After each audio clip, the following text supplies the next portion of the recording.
বন্ধুরা, আমাদের শরীরটা বিশেষ ভালো নেই। তো কাল ছেলে মার্কেটে গেছিলো, কিছু ফ্রুট নিয়ে এসেছে। তো টাইফয়েড জ্বর হয়ে গেছে আমাদের মা বেটার। তো আমরা এখন এইসব ফ্রুট খাচ্ছি।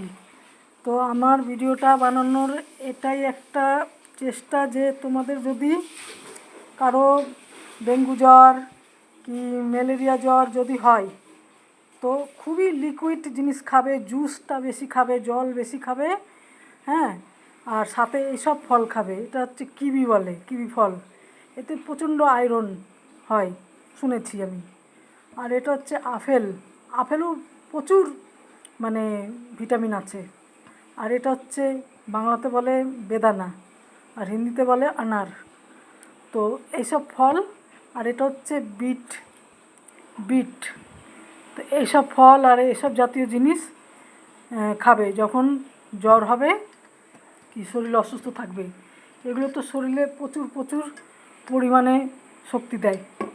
সেই জন্য আমি ভিডিওটা বানালাম বন্ধুরা, যে এসব ফল একটু দাম হয়, এই ফলটা একটু দামি হয়, কিন্তু প্রচণ্ড এতে লাভকারী এই ফলটা। তো তোমাদের যদি কারো শরীর অসুস্থ হয়, তো এসব খাবে, দেখবে খুব শিগগিরই সুস্থ হয়ে উঠবে, শরীরে শক্তি চলে আসবে। তো ঠিক আছে বন্ধুরা, সবাই নিজের শরীরের ধ্যান রেখো, প্রচণ্ড গরম পড়েছে, হ্যাঁ। শরীরের সবাই খেয়াল রেখো নিজের শরীরের। আর সবাই ভালো থেকো, সুস্থ থেকো। তো সবাই ভালো থেকো। রাধে রাধে বন্ধুরা।